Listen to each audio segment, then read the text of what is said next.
এ যুবক ভাই, উনি চিঠি লিখছেন ওই জামানার বড় আলেম হযরতে হাসানে বসরির কাছে। হাসানে বসরির কাছে চিঠি লিখেছে, হাসানে বসরি আমি বড় অসুস্থ, মনে হয় আর বাঁচব না, তুমি আমার জন্য একটু দোয়া করে যাও। হাসানে বসরি এসেছে হাজ্জাজের কাছে, ডাক দিয়ে বলে, হাজ্জাজ রে, আমি আগেই বলেছিলাম আল্লাহওয়ালাদের পিছনে পড়ো না, আল্লাহওয়ালা আলিমদের সঙ্গে বেয়াদবি করো না, বেয়াদবিমূলক কোনো কথাও বলো না। যারা আল্লাহওয়ালাদের সাথে বেয়াদবি করে, বেয়াদবিমূলক যারা কথা বলে, এদেরকে আমার আল্লাহ দুনিয়ার জমিনে দৃষ্টান্তমূলক শাস্তির ব্যবস্থা করবেন। জালেম যতই বড় শক্তিশালী হোক না কেন, জালেম দুর্বল। যুবক ভাই আমার, এই পৃথিবীর জমিনে বড় এক জালেম ছিল, যার নাম ছিল হাজ্জাজ বিন ইউসুফ। মুফতি তাকি ওসমানী লিখেছেন, হাজ্জাজ বিন ইউসুফ বড় জালেম, এত বড় জালেম ছিল। কিন্তু হাজ্জাজ বিন ইউসুফের ব্যাপারে তিনি লিখেছেন, হাজ্জাজ বিন ইউসুফ ছিল হাফেজে কোরআন। শুধু তাই নয়, কোরআনুল কারীমের এরাব লাগিয়েছেন হাজ্জাজ বিন ইউসুফ। কোরআনুল কারীমের এরাব বলতে জবর জের পেশ হাজ্জাজ বিন ইউসুফ লাগিয়েছে। জবর জের পেশ দিয়ে আমরা যে কোরআন শরীফ পড়ি, এটা হাজ্জাজ বিন ইউসুফ লাগিয়েছিল। আমার আল্লাহ তারে ভাষা, সাহিত্যিকতা, বীরত্ব কম দান নাই। এত বড় বীরত্ব ছিল হাজ্জাজ বিন ইউসুফের। এই হাজ্জাজ বিন ইউসুফ ছিল মক্কা, মদিনা, তায়েফ, ইয়ামান, ইরাকের গভর্নর ছিল হাজ্জাজ বিন ইউসুফ। এতগুলি দেশের নায়েব ছিলেন হাজ্জাজ বিন ইউসুফ।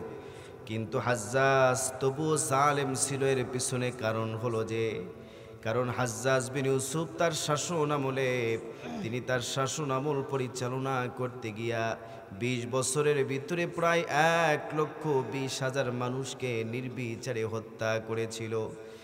তার এই জুলুম থেকে অনেক বড় বড় সাহাবায়ে কেরাম রেহাই পায় নাই, অনেক বড় বড় তাবিঈ রেহাই পায় নাই।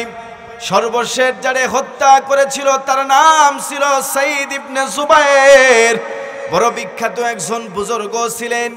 সাঈদ ইবনে জুবায়ের রে হত্যা করার পরে হাজ্জাজ বিন ইউসুফ পৃথিবীর জমিনের ভিতরে মাত্র ৪০ দিন বেঁচে ছিলেন।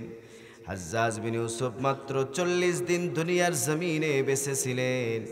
হাজ্জাজ বিন ইউসুফ ঘুমাইলে সাঈদ ইবনে জুবায়ের ঘুমের ঘরে স্বপ্নের ভিতরে তার জামা টেনে ডাক দিয়া বলতো, জালেম, কেন আমারে হত্যা করছিস বল, আমি কি অন্যায় করেছি, অপরাধ করেছি? হাজ্জাজ বিন ইউসুফ ঘুম থেকে জাগ্রত হয়ে থরথর করে কাঁপত। শরীরের ভিতরে এমন ভাবে কম্পন এসে যেত, এই হাজ্জাজ বিন ইউসুফ কাঁপতে কাঁপতে আমার আল্লাহ তার শরীরের ভিতরে ঠান্ডা জাতীয় একটা রোগ তৈরি করে দিয়েছে। হাজ্জাজ বিন ইউসুফের শরীর এমনটাই হয়ে যেত, বরফের মতো ঠান্ডা হয়ে যেত। সামনে আগুনের কয়লা রাখা হইতো, কয়লার সামনে বসে থাকতো, চামড়াগুলি পুড়ে যেত, তবুও ঠান্ডা নিবারণ হতো না। হাজ্জাজ বিন ইউসুফ বড় মাপের বাদশা ছিলেন, শক্তিশালী বাদশা ছিলেন। তার শাসনামলের রাজ্যের সীমারেখা ছিল ভারতের সিন্ধু থেকে ইউরোপ, আফ্রিকা পর্যন্ত বিজয় লাভ করেছিল। সেই হাজ্জাজ বিন ইউসুফ এলান করে দিলেন, পৃথিবী জুড়ে যত মেডিকেল সায়েন্স রয়েছে, বড় বড় মেডিকেল সায়েন্সকে আমার কাছে নিয়ে আসা হোক। সমস্ত ডাক্তারদেরকে তার কাছে যখন নিয়ে আসা হয়েছে, ডাক্তারগুলি তারে পরীক্ষা করার পরে দেখলেন হাজ্জাজ বিন ইউসুফের শরীরে ভয়ঙ্কর রোগ দিয়েছেন আল্লাহ। এমন একটা রোগ হয়েছে যে রোগের নাম হলো জুমহারিরি নামক রোগ। তারা বললেন, হাজ্জাজ, তোমার এই রোগের ট্রিটমেন্ট করার জন্য কিছু পরীক্ষা দরকার রয়েছে।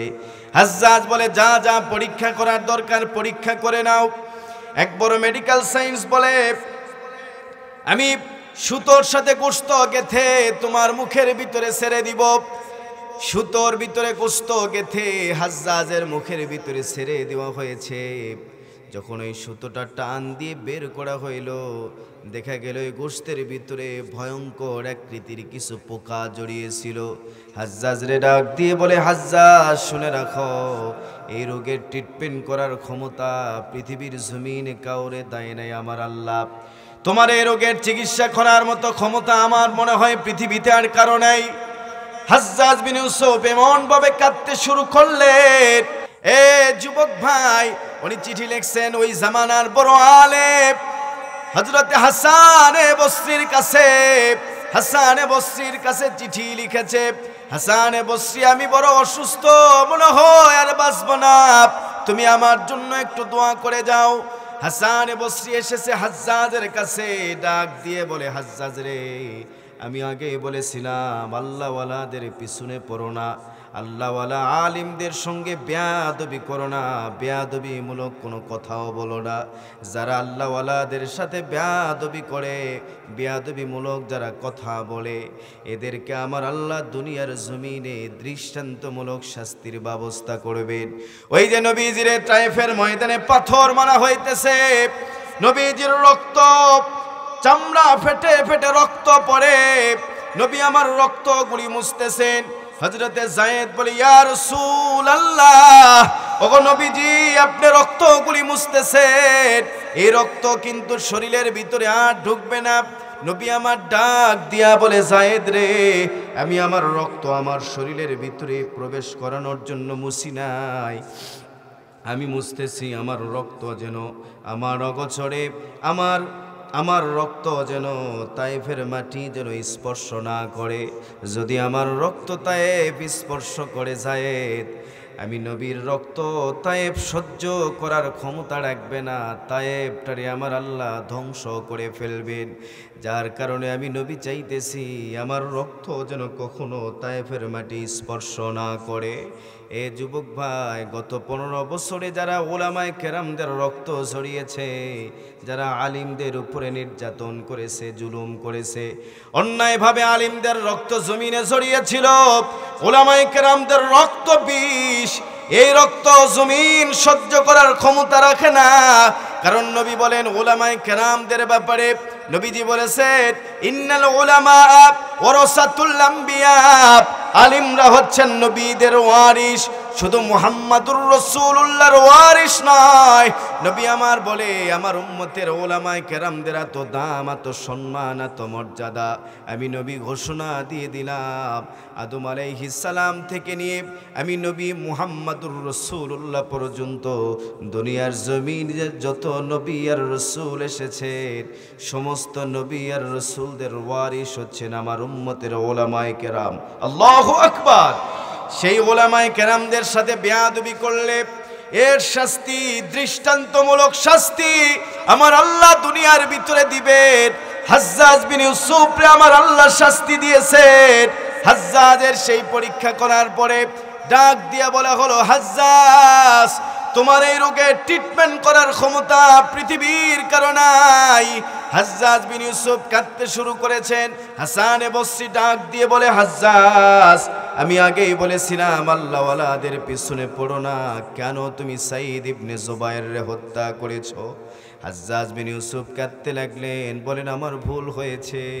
হাসানে বসরি বলে, যতই মাপ চাও কোনো মাপের ক্ষমা হবে না, তুমি আমার কাছে মাপ না চেয়ে আল্লাহর কাছে ক্ষমা চাও, যদি আল্লাহ দয়া করে তোমারে ক্ষমা করে দেয়।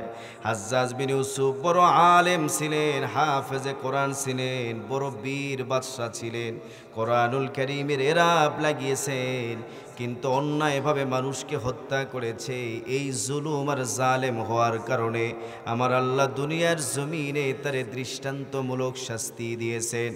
মাত্র 40 দিন বেঁচে ছিলেন সাঈদ ইবনে জুবায়েরকে হত্যা করার পর।